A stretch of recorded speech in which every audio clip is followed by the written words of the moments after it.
Halo semuanya, berbeda dengan mamalia lain yang mempunyai panjang leher dan panjang leher.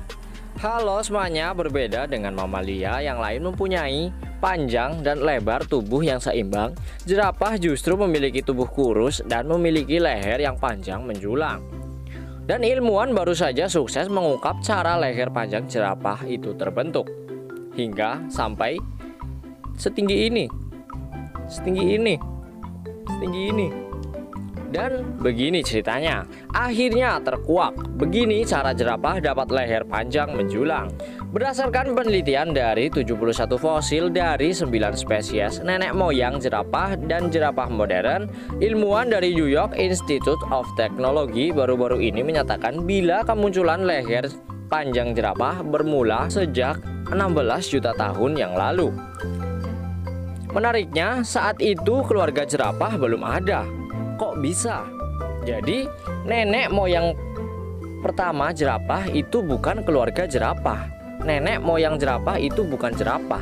Semua bermula dari nenek moyang jerapah yang paling awal, yakni hewan mirip rusa bernama Prodromortherium yang hidup sekitar 25 juta tahun yang lalu.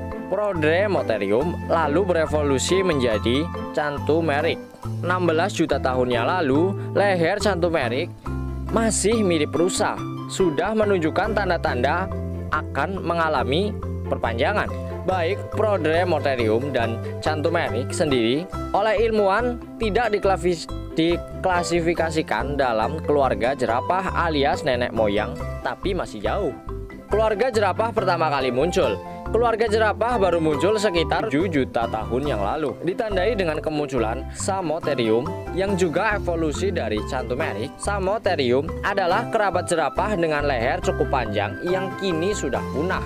Cukup panjang, maksudnya enggak sepanjang jerapah gitu loh. Enggak sepanjang jerapah yang sekarang kita kenal. Ukuran dari Samotherium kira-kira separuh dari jerapah modern atau jerapah yang sekarang kita kenal, dan dengan tubuh yang lebih berisi. Berbeda nasib dengan Samotherium, Chantumerik jutaan tahun yang lalu juga melahirkan keturunan baru yang kelak berevolusi menjadi jenis mamalia berleher panjang yang kini kita kenal sebagai jerapah atau Gires camelopardalis. Lalu apa yang menyebabkan leher jerapah bisa memanjang? Dan gini ceritanya. Penelitian lebih lanjut, ilmuwan mengatakan bila evolusi leher panjang jerapah disebabkan oleh dua hal, yakni sumber makanan dan seleksi seksual. Persaingan ketat mencari makanan telah membuat nenek moyang jerapah untuk mencari makan lain yang minim kompetisi, yakni daun-daunan yang ada di atas pohon. Lama-kelamaan hingga jutaan tahun berlalu, kebutuhan mencari makan ini membuat leher jerapah beradaptasi dengan semakin memanjang. Hasilnya, kini mereka bisa menjangkau makanan yang tidak bisa dijangkau hewan lain. Kedua adalah seleksi seksual. Seperti yang kita ketahui, jerapah tidak hanya menggunakan leher panjangnya untuk mencari makan, tetapi juga bertarung untuk memperebutkan betinanya. Hal ini membuat leher panjang dan kuat adalah sebuah kebutuhan yang perlu dimiliki keluarga jerapah untuk mendapatkan betina atau dengan kata lain berkembang biak.